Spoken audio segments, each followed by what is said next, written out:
예, 방금 소개받은 베스트 내과의 조성균입니다.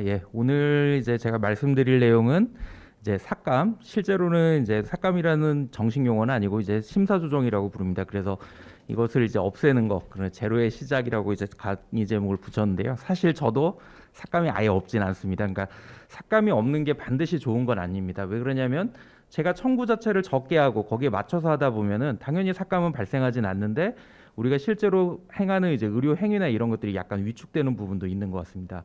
하지만 가급적이면 이제 삭감을 안 발생하는 게 제일 중요하기 때문에 그러기 위해서 이제 급여 기준을 어떻게 이해하고 해석을 해야 되는지 그 부분에 대해서 이제 오늘 강의를 좀 진행을 해보겠습니다. 그래서 오늘 강의 내용은 현재의 규정들을 가지고 해석한 내용입니다. 따라서 그 방법에 따라서 차이가 좀 있을 수 있고 또한 이제 시간이 지남에 따라서 내용이 좀 달라질 수 있는 부분은 좀 있습니다.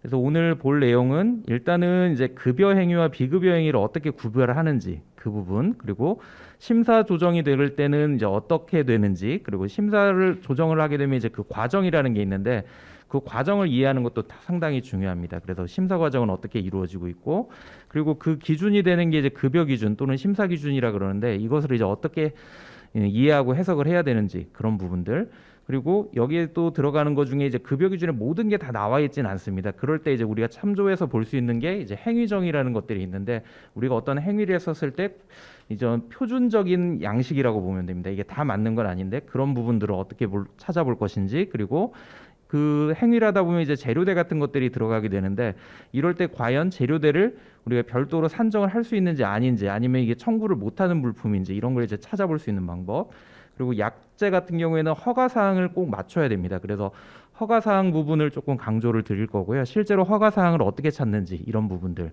그리고 약제를 사용하다 보면은 이제 청구할 때 이제 특히 고려해야 될 사항들, 그리고 이제 주요 약제별 고려 사항, 그리고 이제 초음파 급여 청구가 이제 급여화되면서 조금 다른 점이 있습니다. 기존 급여 체계하고. 그래서 그 부분을 어떻게 보는 건지, 그리고 마지막으로 실제로 삭감이나 환수가 그러니까 환수가 일어났었을 때 이것을 다시 내가 이의 제기를 할 수 있는 방법이 있습니다. 그래서 권리구제 절차라고 하는데요. 이 부분에 대해서 좀 보도록 하겠습니다.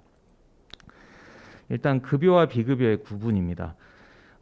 안타깝게도 우리나라는 네거티브 리스트 방식을 채택을 하고 있습니다. 실제로 약제를 제외한 모든 의료 행위들은 비급여 행위를 제외한 나머지 사항들은 다 급여로 적용을 하고 있습니다. 그래서 비급여라는 부분은 딱 정해져 있습니다. 그래서 정해진 부분은 이따가 자세히 다시 한번 말씀을 드릴 건데 일단은 의료 행위가 있으면 대부분 급여로 해야 되는구나 이렇게 이해를 하시면 되고요. 반대로 약제는 포지티브 리스트 방식을 채택을 합니다. 그러니까 약제가 처음에 출시가 돼서 이제 식약 허가를 받게 되면 일단은 금액을 산정받기 전까지는 비급여인 상태입니다. 이때 이제 비급여에서 치료적 가치가 있고 경제적 가치가 우수한 경우에 이제 보통 이제 뉴스 이런 데 나오잖아요. 가격 협상을 해서 얼마에 이제 타결을 했다. 그러면 이제 그때부터 급여로 이제 등재가 되기 시작을 합니다.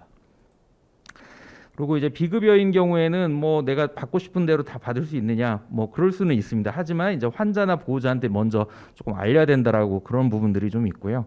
재정명 수수료 같은 경우에도 이제 게시를 해야 된다고 이제 법적으로 이렇게 규정은 되어 있습니다.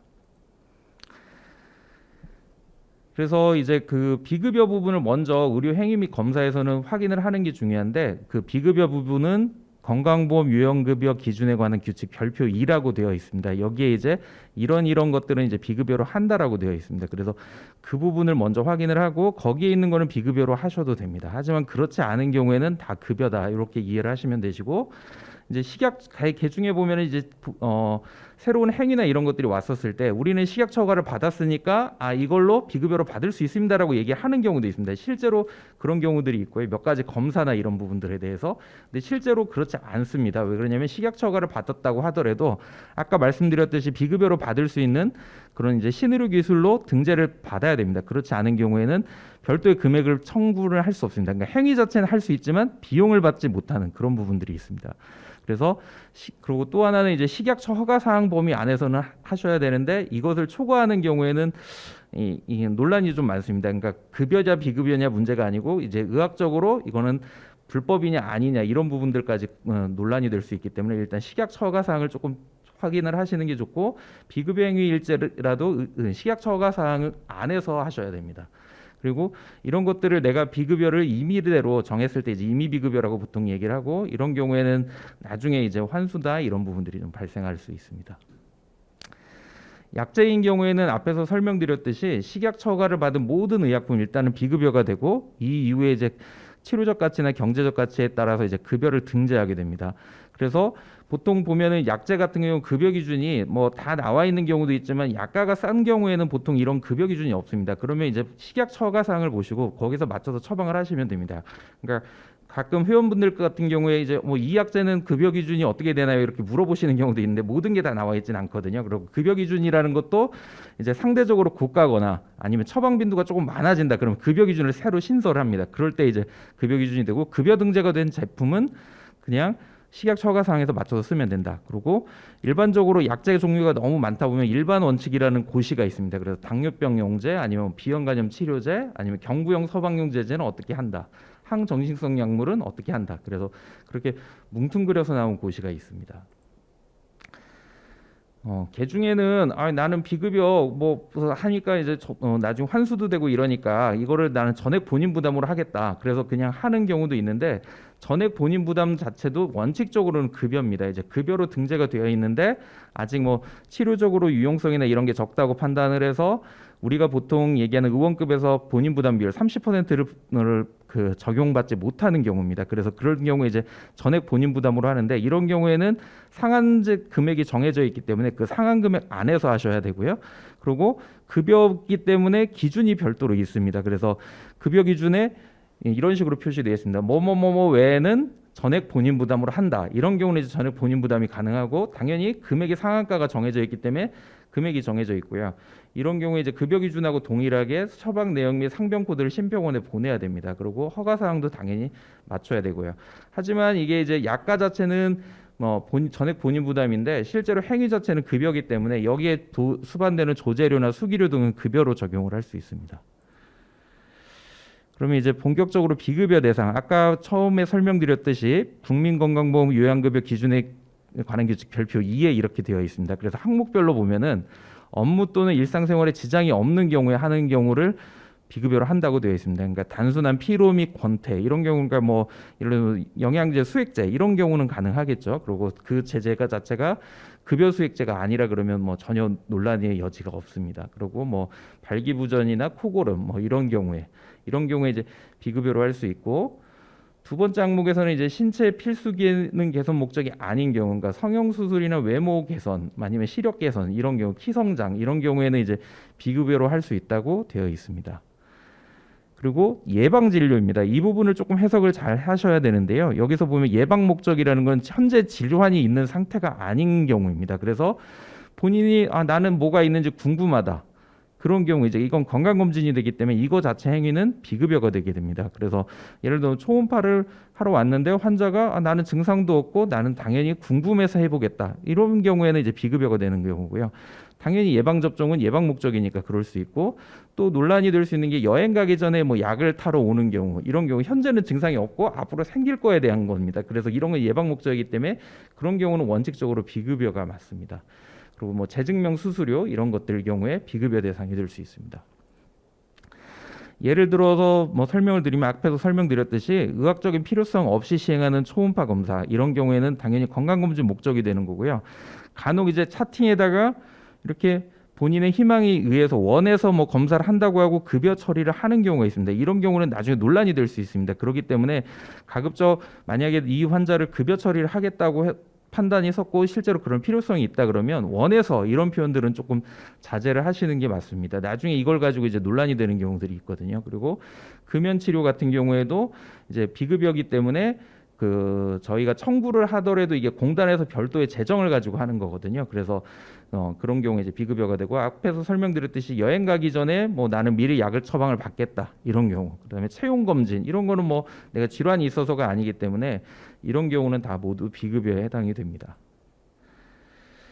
그리고 네 번째로 이제 뭐 보험급여 정책상 어려운 경우, 그래서 뭐 상급병상료 이런 경우, 뭐 친자 확인을 하는 경우, 아니면 장기 이식을 하는 경우, 마약 중독자 치료에 관한 경우, 그리고 마지막에 이제 신의료 기술입니다. 신의료 기술은 아직까지 이게 유용한지 타당성이 없고 실제로 새로 나온 기술들인데 이거에 대한 평가가 좀 걸릴 수 있기 때문에 보고 어느 정도 안전하고 유효성이 좀 있다고 판단이 되면 비급여로 등재를 할 수 있습니다. 이런 경우에는 법적으로 비급여가 되기 때문에 이게 통과가 되면 실제로 비용을 내가 책정을 해서 받을 수 있습니다. 그래서 신의료 기술은 보면 네카라는 곳에서 하게 되는데 네카에 들어가시면 이렇게 조회가 됩니다. 그래서 여기에 만약 해당되는 행위가 있으면 비급여로 하실 수 있습니다.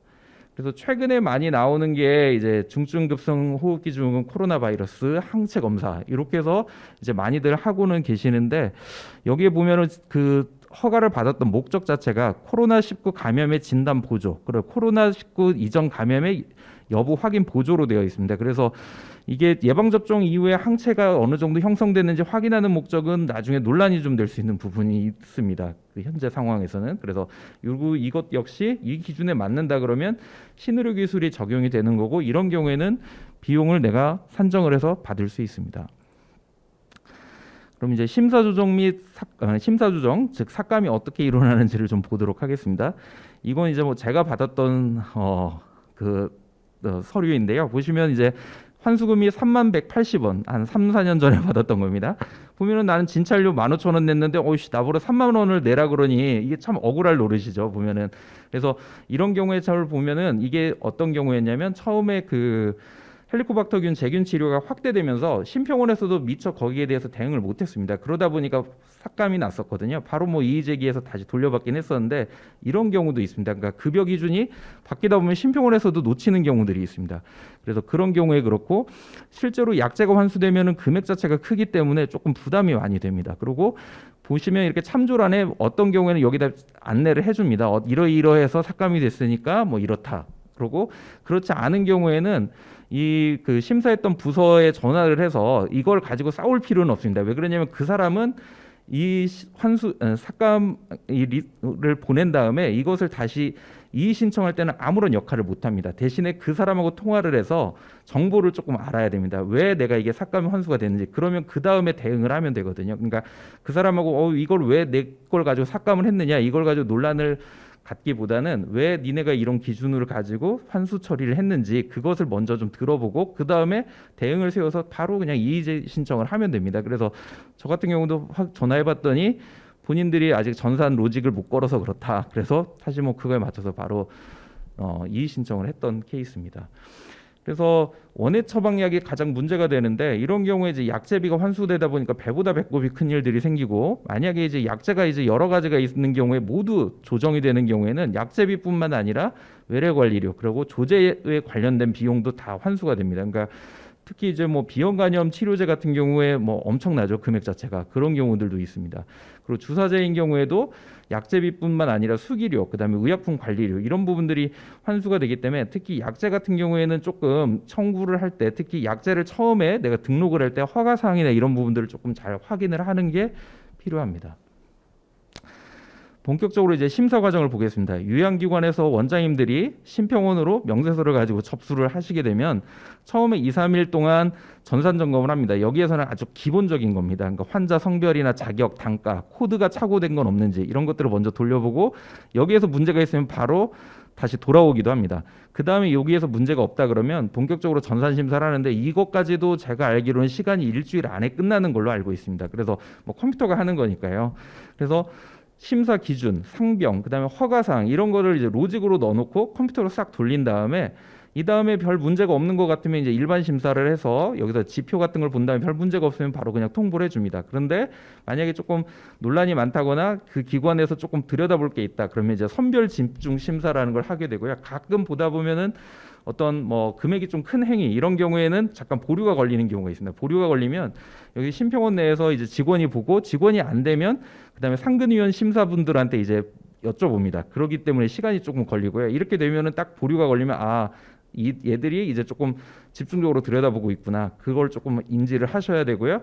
내가 이제 그런데 이제 문제가 없도록 한번 다시 리뷰를 해보는 게 좀 필요합니다. 그래서 이렇게 전문 심사가 되고 나면은 공단하고 저한테 다 통보를 해줍니다. 그래서 공단에는 왜 그러면 돈은 실제로 공단에서 주거든요. 그러면 이제 공단에서는 그 결과를 가지고 본 다음에 저희한테 다시 이제 주게 되고, 심사 사후 관리라는 게 있어서 나중에 지난 다음에 다시 한번 점검을 하는 경우도 가끔 있습니다. 그래서 그런 경우도 있기 때문에 일단은 전산 심사가 대부분 주고, 이럴 때는 심사 기준하고 상병 이런 것들을 조금 확인을 하시는 게 좀 필요합니다. 그래서 전산 심사의 과정을 보면은 정형화 가능한 허가사항, 그다음에 정형화 가능한 기준, 그다음에 상병, 그러니까 요 세 가지를 잘 맞추면 어느 정도는 다 통과가 된다고 보시면 됩니다. 그리고 시간 자체도 뭐 오래 걸리진 않는 것 같습니다. 보통 일주일 안에 끝나는 것 같고요. 그럼 이제 본격적으로 급여 기준, 심사 기준을 어떻게 이제 이해하고 해석하는지를 보겠습니다. 이제 급여 기준이라는 걸 만드는 법적인 근거는 건강보험법에 있습니다. 그래서 건강보험법 41조에 보건복지부령으로 정한다라고 되어 있습니다. 그래서 그 보건복지부령에 보면은 건강보험 요양급여 기준에 관한 규칙이 있고, 여기에 보시면은 별표 1이라는 게 먼저 있습니다. 그래서 그냥 간단하게 이해하시면 별표 1은 이거 헌법하고 똑같습니다. 우리 법 체계에서. 그러니까 가장 기본적인 부분을 조금 정해 놓은 거고요. 그 밖에 자세한 뭐 기준들은 그때그때마다 고시로 내려오게 됩니다. 그래서 다른 것보다 처음 개원하시는 분들은 이 별표 1을 조금 이해하시는 게 조금 필요합니다. 안 그러면 이제 계속 논란이 좀 생기고 이해를 할 수 없는 경우들이 좀 생기거든요. 왜 그러냐면 나는 급여 기준에 맞춰서 분명히 한 것 같은데 왜 삭감이 되지? 이해를 못하는 경우들이 생깁니다. 그래서 이제 그 별표 1을 아까 말씀드렸듯이 헌법하고 비슷한 거고 많지는 않습니다. 이따가 자세히 조금 설명을 좀 드리겠습니다. 그리고 세부 사항들은 이제 고시에 따라서 내려오게 돼 있고, 심평원에서도 자기들이 가지고 있는 심사 지침이라는 게 있습니다. 예전에는 이런 걸 잘 공개를 안 했습니다. 그리고 자체적으로 그냥 가지고 있고, 뭐 지원에 따라서도 차이가 나고 그런 경우들이 있습니다. 그러니까 옛날에 그 수원 지원으로 보내면 수원 지원 좀 깐깐하다 그러고, 그 다음에 저쪽 의정부는 조금 널널하고 이런 경우도 있었거든요. 그래서 그런 경우들이 있었는데 그걸 좀 줄이기 위해서 심사 지침이라는 걸 만들긴 했습니다. 근데 그 배경에는 예전에는 이제 그 심사를 가지고 평가를 했던 기준들이 있었다고 합니다. 그러다 보니까 그 직원마다 조금 가지고 있는 지침들이 있었는데 요즘에는 조금 공개를 하는 추세고, 실제로 그런 부분들에 대해서는 많이 줄였다고는 합니다. 그리고 행정해석, 뭐 논란이 있는 경우에 이제 행정해석을 의뢰하면 보건복지부에서 해석해 주는 경우가 있고, 가끔 심의를 해서 이런 사례들이 있었다라고 이제 보여주는 내용들이 좀 있습니다. 그래서 별표 1, 헌법에 관한 거는 내용이 많지는 않습니다. 요양급여 일반 원칙이라서 9개 정도 있고요. 진단, 검사, 처치, 수술 그런 거 관련해서 2개, 그다음에 약제 지급은 딱 10개 정도 있습니다. 그리고 입원에 3개, 의료정비에 7개 이렇게 있습니다. 그래서 별표 1 처음에 요양급여 일반 원칙은 그냥 말 그대로 선언적인 의미입니다. 진료에 필요하다고 인정되는 경우에 한해서 해라. 그리고 의학적으로 인정되는 범위 안에서 해야 된다. 그 다음에 다가 있었는데 이게 2018년도 12월 달에 없어졌는데 이 부분이 상당히 중요한 것 같습니다. 왜 그러냐면 예전에는 요양급여는 경제적으로 비용 효과적인 방법으로 행해야 한다라는 문구가 있었거든요. 이게 논란이 많았던 게, 예를 들어서 비형 간염인 경우에 항원항체 검사할 때 일반과 정밀이 있습니다. 그런 경우에 정밀이 사실 꼭 필요하거든요. 진짜로 필요한 환자에서는. 왜 그러냐면 폴스 네거티브가 나올 수 있기 때문에 이 부분을 감별하기 위해서는 꼭 필요한데, 정밀로 넣으면 나중에 다 환수를 합니다. 그랬을 때 그때 내세웠던 근거가 비용 효과적인 방법으로 해야 된다. 이 별표 1의 일반 원칙에 있었기 때문에 그랬었는데, 이 부분이 삭제가 됐기 때문에 이 부분에 대해서는 아마 앞으로는 조금 없을 것 같습니다. 뭐 저도 요즘 시험 삼아서 계속 넣어보고는 있는데요. 어디까지 하는지. 그러고 보고 난 다음에 실제로 나오면 저는 이 근거를 가지고 한번 다시 따져볼 생각입니다. 그래서 그런 부분들이 있고, 그다음에 진단, 검사, 처치, 수술, 기타의 치료, 이 부분에서도 뭐 그냥 진료상 인정되는 경우에 해야 된다. 그리고 입원 진료인 경우에 뭐 입원 기간 동안 의학적으로 타당한 경우에 포함해서 해야 된다. 그냥 말 그대로 선언적인 의미입니다. 그리고 이제 약제 지급 이 부분에 조금 나오는데, 앞에서 설명드렸듯이 의약품은 그 허가 또는 신고된 사항, 그러니까 허가 사항에 맞춰서 해야 된다라고 되어 있고, 적절하게 해야 된다. 이런 부분도 이제 나중에 조금 논란이 좀 될 수 있습니다. 그래서 그렇게 이제 조금 나와져 있고, 허가 사항을 초과하는 경우, 예를 들어서 그런 경우가 간혹 필요합니다. 갑자기 긴급하게 무슨 전염병이 발생을 했다거나 아니면 중증 환자, 이런 경우에 환자 수가 적기 때문에 실제로 이런 임상 시험이나 이런 걸 할 수가 없습니다. 그런 경우에는 이제 보건복지부 장관이 이제 이걸 정해서 고시를 할 수 있다고 되어 있습니다. 실제로는 심평원 안에서 하고 있고요. 간혹 이런 경우에 그 고시가 별도로 나오는 경우가 좀 있습니다. 그리고 의약품을 두 품목 이상 병용할 때는 1품목 이상으로 치료하기 어렵다고 기대하는 경우에 해야 된다. 그러니까 뭐 사유를 조금 적으면 논란이 좀 적을 것 같고요. 주사제가 제일 말이 많은데, 주사제인 경우에는 이렇게 이제 그 선언적인 의미로 있습니다. 경구투약으로 할 수 없는 경우, 그러니까 뭐 환자가 잘 못 먹는다, 이런 사유 넣으시면 됩니다. 그리고 부작용 아니면 긴급하게 뭐 치료를 해야 된다. 그리고 효과가 똑같은 경우, 그러니까 보통 이제 진통제인 경우가 있죠. 진통제인 경우 경구약이 있고 주사제가 있는데 동시에 써야 되는 경우에 이런 사유들을 넣으시면 됩니다. 내가 진짜로 필요해서 의해서 했다, 환자가 잘 못 먹는다, 아니면 통증이 심해서 응급하게 사용을 해야 된다, 그러면 사실 환수는 거의 없습니다. 그래서 그런 경우에 사유를 조금 집어 넣으시면 됩니다. 왜 그러냐면 가장 선언적인 의미에서 이렇게 규정을 해놨기 때문에 이거에 대해서는 논란이 좀 적을 것 같습니다. 그래서 이제 급여 기준을 전반적으로 보면은 인정 조건을 명시를 해놨습니다. 이런 경우에 어떤 증상에서 어떤 상병에서 나이, 이것도 상당히 중요합니다. 그러니까 소화는 되냐, 18세는 되냐 아니냐, 이런 부분들, 그리고 이전 검사 결과가 어땠는지, 그리고 성별도 중요합니다. 아까 앞에서 그 골다공증 강의에서 이반드로네이트 얘기하셨듯이 이거는 여성에서만 가능합니다. 이제 그런 경우들, 그래서 그런 것들을 조금 잘 보셔야 되고요. 몇 번까지 해줄 거냐, 기간은 언제까지 할 거냐, 개수는 몇 개까지 할 거냐, 그리고 이런 기준을 충족하지 않을 때는 어떻게 처리해야 된다, 이 끝부분이 있습니다. 이거에 따라서 나는 허가 사항에는 맞는데 환자가 다 그 조건에 맞는 경우는 없는 경우가 있으니까요. 그런 경우에는 어떻게 처리할 것인지 그것을 확인을 하는 게 중요합니다. 그래서 심평원 홈페이지에 가시면 제도 정책 옆에 보면은 보험 인증 기준이라는 그 홈페이지가 있고요. 클릭해서 들어가시면 여기에다가 이제 그 입력을 하시면 됩니다. 그래서 지금까지 나와 있는 고시를 보면은 약 4,033개, 행정해석이 2,600개, 심사지침이 146개. 그러니까 심사지침은 생각보다 별로 없습니다. 그러니까 고시에 따라서 하시면 되고요. 심사지침은 예전에는 발표하는 걸 되게 꺼려했거든요. 그래서 조금씩 나오고 있는데 어쨌든 이런 것들이 있어서 전반적으로 여기서 확인을 해보실 수는 있습니다.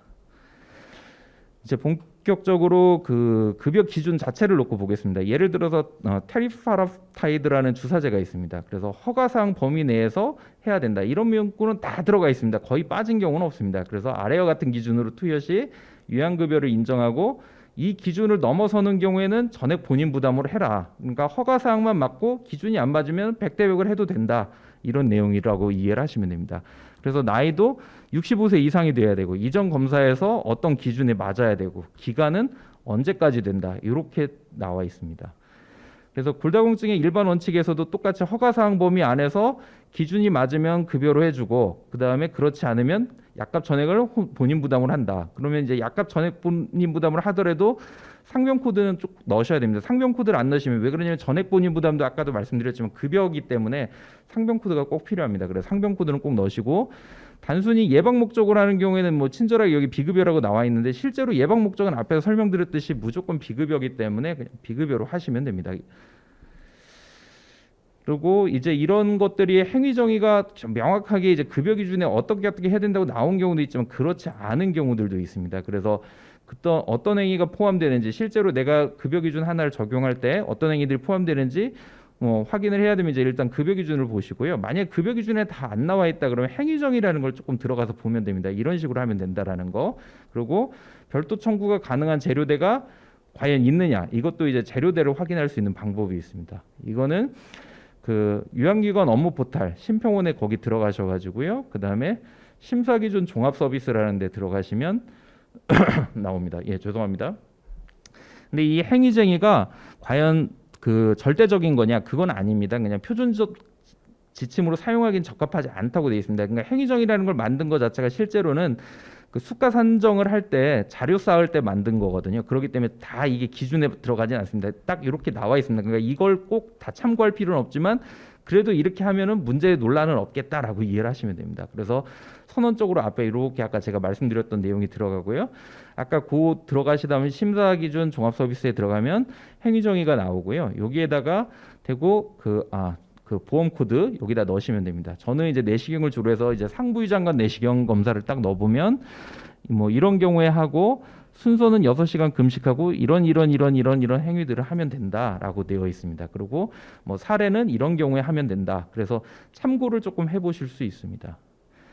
그래서 그다음에 여기에 보시면 이제 심사 기준도 실제로 다시 확인을 할 수 있습니다. 그러니까 아까 홈페이지에서도 확인이 되지만 여기 요양기관 업무 포털에서도 좀 보실 수 있고요.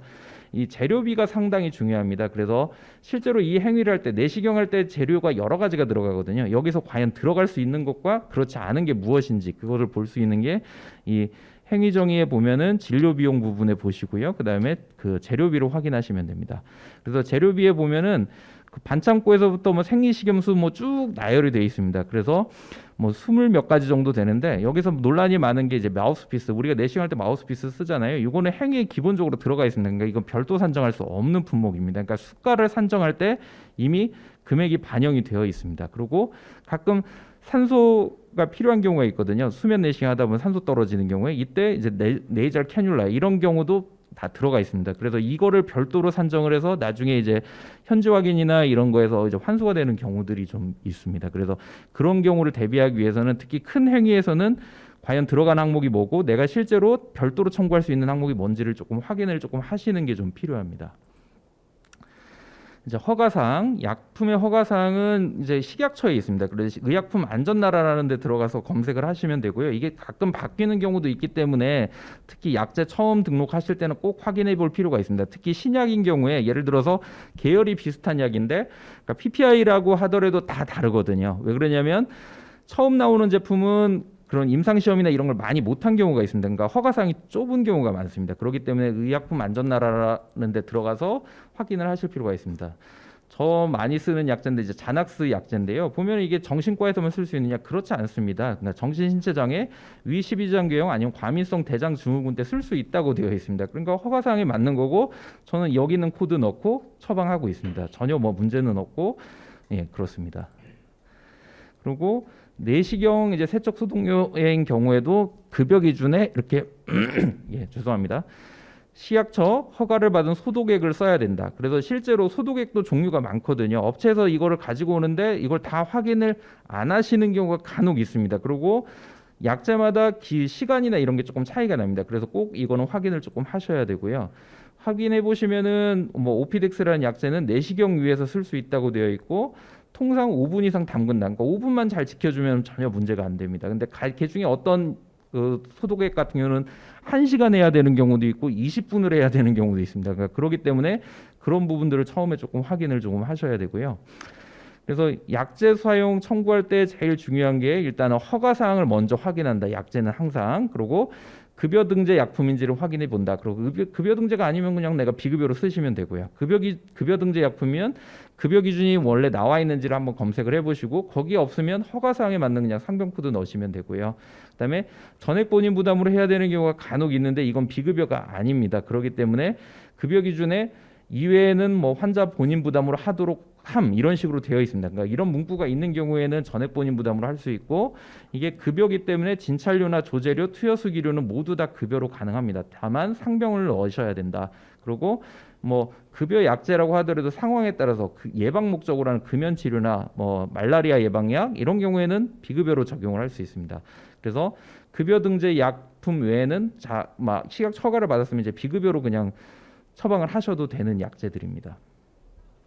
그리고 허가 사항을 초과하는 경우에는 급여 기준에도 있습니다. 최근에 이제 그 헬리코박터균 제균 치료 같은 경우에 급여 기준에 이렇게 표시가 되어 있습니다. 허가 사항 범위를 초과하여 아래와 같은 경우에 인정한다. 그래서 이런 목적으로 제균요법을 할 때는 허가 사항을 넘겨서 할 수도 있습니다. 그렇기 때문에 별도로 뭐 용량이나 아니면 그 뭐 기간이 명시되어 있지는 않습니다. 그래서 그 보시고 뭐 그 제균요법 같은 경우 기준이 상당히 다양하거든요. 그래서 저 같은 경우도 그냥 그 학교에서 나오는 지침을 가지고 그 기준에 맞춰서 그냥 처방을 하고 있습니다. 당연히 뭐 기준에 맞춰서 했으면 삭감이나 환수는 없습니다. 그리고 주사제인 경우에는 앞에서 설명드렸듯이 그 경부 투약으로 할 수 없다거나 이런 사유들을 조금 넣으셔야 되고요. 이런 경우에 JX999에다가 뭐 이런 표현을 쓰시면 됩니다. 아까 말씀드렸듯이 별표 1에 가장 나와 있던 그런 내용 그걸 가지고 그 상황에 맞춰서 기입을 하시면 문제는 없습니다. 그리고 주사제 청구인 경우에 이제 뭐 여기에 뭐 여러 가지 재료들이 들어가는데 인정이 되는 건 정맥 내 유지침만 이제 별도로 산정할 수 있고, 그다음에 주사를 한 개가 아니라 두세 개를 줄 때도 있습니다. 필요에 따라서. 그런 경우에는 이제 투여수기료가 근육 주사가 여러 번 들어갈 수도 있는데요. 그런 경우는 한 번만 외래에선 가능하고 입원에서는 두 번까지 가능하다. 그리고 실제로 한 앰플을 다 쓰는 게 아니라 반 앰플만 쓰는 경우도 있습니다. 하지만 청구는 앰플 단위로 하셔도 됩니다. 그러니까 간혹 반 앰플씩 모아가지고 하는 경우에 문제가 좀 될 수 있습니다. 왜냐 앰플을 나눠서 썼기 때문에 나중에 이제 그 환자 그 감염 우려 이런 부분도 있기 때문에 반 앰플 쓰셨으면 반 앰플 쓰시고 한 앰플로 청구를 하셔도 됩니다. 예. 그래서 처방에 앞서서 허가 사항을 먼저 보고 특히 연령과 성별을 잘 보시는 게 중요하고, 심사 기준에서 인정 횟수와 기간을 보시고, 그 다음에 병용을 하거나 뭐 주사제 같은 거 혼합 주사 이런 게 필요할 때는 JX999에다가 해당되는 사유를 기입하시면 됩니다. 그래서 뭐 다 말씀드릴 수는 없고요. 주 약제별 고려 사항을 조금 말씀드리겠습니다. 이제 당뇨병 용제가 재밌는 경우인데, 당뇨병 용제는 이제 일반 원칙이 이렇게 써 있습니다. 그러니까 인슐린 비의존성 당뇨병과 2형 당뇨병에서만 사용을 하셔야 되고요. 간혹 1형 당뇨병 코드 넣으시면 이거는 적용이 안 됩니다. 그리고 허가 사항 범위지만 허가 사항을 그 급여 기준을 넘어서는 경우에 허가사항 범위 안에서는 전액 본인 부담으로 한다고 되어 있습니다. 그렇기 때문에 본인 부담이 발생할 수 있고 뭐 3제, 4제에서도 그렇게 해서 사용하는 경우가 있습니다. 그래서 급여 기준을 초과하는 경우에는 일종을 전액 부담으로 처리한다. 그래서 이 표 뭐 많이 보셨을 겁니다. 제일 요즘에 많은 게 이제 SGLT2 이니비터 이런 경우에 급여 기준에서는 메프로민과 병용은 인정하고 있고, 설포닐유레아와 병용은 다파글로플리진 한 종만 되어 있습니다. 근데 실제로 우리가 써보면 SGLT2 이니비터하고 DPP4 이니비터하고 조합이 상당히 좋거든요. 효과도 좋고. 근데 이거는 급여 기준에는 들어가 있지는 않습니다. 근데 허가 사항에는 들어가 있습니다. 그래서 메프로민, DPP4 이니비터, SGLT2 이니비터 이렇게 3제를 쓸 때는 허가 사항의 약제마다 다 다릅니다. 왜 그러냐면 약제마다 그 임상 시험 했던 게 다르거든요. 그래서 요 조합이 되는 경우에는 그 약제 허가 사항에 쓸 수 있다고 되어 있습니다. 이런 경우에 이제 한 종을 전액 본인 부담하시면 됩니다. 뭐 어떤 분은 이게 싼 걸 해야 된다라고 그러는데 반드시 그럴 필요는 없습니다. 뭐 물론 이제 환자의 본인 부담을 생각하면 저렴한 약제를 해주는 게 맞긴 한데 뭘 하셔도 삭감은 없습니다. 그리고 4제 이상인 경우도 조합이 가능한데 4제는 사실 급여 기준에 없거든요. 이 마찬가지로 쓸 수 있는 조합은 이 조합입니다. 메프로민, 설포니유리아, TGD 계열, 그다음에 DPP4 이니비터 이렇게 썼었을 때는 가능하고, 이런 경우에는 이제 일제를 전액 본인 부담으로 할 수 있습니다. 이게. 그리고 우루사인 경우에 이제 논란이 많은데 용량에 따라서 허가 기준이 다릅니다. 그래서 간혹 환자분들 중에 200ml를 처방해 달라는 경우가 있습니다. 간 질환에 대해서. 근데 원칙적으로는 200ml는 담석증에서 가능하고 C형 간염이 이런 경우에만 가능합니다. 그러니까 허가상을 초과하는 경우이기 때문에 이런 경우는 조금 논란이 될 수 있습니다. 이제 수액 제제, 비급여 부분에서도 이제 허가사항 부분이 있는데요. 보통 우리가 아미노산 제제 많이 쓰는 제제들인데 보시면 어떤 거는 아미노산 보급, 저혈 단백 혈증이나 수술 전후 저영양 상태일 때 쓸 수 있는 게 있고요. 간장애가 있어야만 되는 경우가 있습니다. 그래서 간장애가 있는 경우에 실제로 환자가 간장애가 없는데 나중에 이제 실손보험 청구를 했었을 때 나중에 문제가 좀 될 수 있습니다. 그러냐 허가사항을 조금 벗어나는 경우들이 있기 때문에 비급여 수액제제인 경우에도 허가사항은 조금 확인을 하시는 게 필요합니다. 이제 초음파 급여 청구 간단히 보도록 하겠습니다. 이제 상복부부터 급여 청구가 됐었고 급여 기준 자체가 상당히 폭이 넓습니다. 그래서 이후에 하복부, 남성, 여성, 뭐 안초음파, 유방, 그다음에 이제 다음 달부터 심장이 되는데 내용은 다 똑같습니다. 보면은 뭐 진료 의사의 의학적 판단에 따라서 어디 장기에 질환이 있거나 의심돼서 의사가 직접 시행하는 게 요양급여로 한다라고 되어 있습니다. 그러니까 의심이 되면 하면 됩니다. 다 그렇고 그렇기 때문에 별도의 상병 코드는 없고요. 반대로 이렇게 넓다 보니까 비급여라는 거는 실제로 존재하지 않습니다. 그러니까 의학적으로 필요한 비급여라는 거는 거의 없어지는 경우죠. 개중에 이제 문구에 보면은 비급여인 경우에 동의서를 받아야 된다고 되어 있는데 실제로 의학적으로 필요한데 적용을 안 해줄 상황이 없습니다. 환자가 이의 제기하면은 거의 다 됩니다. 뭐 복통이 있다거나 필요성이 있다고 의사가 인정을 하는 경우에 그런 경우에는 이제 되기 때문에 실제로 비급여 동의서를 받고 실손 청구 보험하는 사례는 거의 없을 거라고 생각이 됩니다. 아예 건강검진 목적이 경우를 제외하고는. 그래서 초음파 급여 기준은 처음에 의심돼서 했을 때는 한 번은 다 가능합니다. 뭐 필요하다고 의사가 판단을 하면 다 가능하니까요. 근데 이 이후에 이걸 가지고 추적 검사를 할 때는 의학적으로 근거가 있는 경우에만 인정을 해주겠다고 합니다. 그래서 그런 경우에는 급여로 가능하고요. 예를 들어서 뭐 GB에 폴립이 있는 경우에 연 1회 가능하다. 그러냐 말리그넌시 포텐셜이 있기 때문에 볼 수 있거든요. 그런 경우는 되지만 만약에 내가 두 번 보고 싶다, 두 번 볼 필요가 있다. 이런 경우에는 아직까지는 의학적 근거가 없어서 기준을 초과하는 경우에는 본인 부담 80%를 적용하면 됩니다. 근데 이제 80%를 본인 부담을 하다 보니까 환자의 부담이 좀 늘어나긴 하지만 실제로 이렇게 적용을 했을 때는 나중에 실손보험이나 이런 데서 논란이 없거든요. 실제로 필요성에 의해서 한 경우이기 때문에 그래서 이런 경우에는 그냥 80%를 적용을 하시는 게 지금 급여 기준에서는 맞습니다. 그리고 급여 청구를 했었을 때는 나중에 이제 표준 영상이나 이런 기준들을 남겨야 되는데요. 표준 영상은 꼭 남겨야 되는 사진인데 여기에 장수가 있습니다. 그래서 뭐 근데 초음파다 보면 잘 안 보이는 환자도 있습니다. 이런 경우에는 반드시 사유를 남기거나 아니면 가급적이면 기준수 이상으로 사진을 꼭 남겨두시는 게 좀 필요합니다. 그리고 판독하고 난데 판독을 해야 되고 판독을 했을 때는 서명을 하라고 되어 있는데 서명은 원칙은 자필 서명이 맞고요. 전자서명법에 의한 전자서명을 하는 경우에는 가름할 수 있습니다. 대신에 그냥 전산에 내가 넣어놓고 그냥 저장을 한 경우는 인정이 안 될 수 있습니다. 그러니까 따라서 공인인증 처리가 된 전자서명을 하는 경우가 아니라 그러면 출력을 해서 보관을 해두시는 게 좋고 상병명은 딱히 필요하진 않습니다. 이제 마지막으로 권리구제 절차입니다. 실제로 하다 보면은 뭐 삭감이라는 게 생길 수 있고 그 기준이 다 맞는 건 아니거든요. 그러면 이제 재심사 조정 청구라는 걸 할 수 있고 이의 신청이라는 걸 할 수 있습니다. 그러니까 재심사 조정 청구와 이의 신청은 뭐냐면 기간이 차이가 납니다. 재심사 조정 청구는 30일 이내에 하는 거고요. 얘는 60일 이내에 답변을 주거든요. 근데 차이가 뭐냐면 재심사 조정 청구는 심평원에 있는 직원이 자체적으로 판단하고 그냥 넘겨주는 겁니다. 이런 경우에는 이제 예를 들어서 상병 코드 오류거나 아주 간단한 경우에 그런 경우에는 그냥 재심사 조정 청구를 넣으시면 훨씬 결과를 빨리 받아보실 수 있고요. 그렇지 않고 의학적으로 조금 뭐 자료가 필요한 경우에는 이의 신청을 하시는 게 빠릅니다. 왜 그러냐면 이거는 이의 신청을 하면은 결국은 심평원 직원이 그 상근심사위원 선생님한테 가서 확인을 받거든요. 그렇기 때문에 이 루트를 잘 활용을 하시면 만약에 뭐 삭감이 있었을 때 실제로 빨리 조금 돌려받을 수 있는 그런 루트가 있습니다. 예.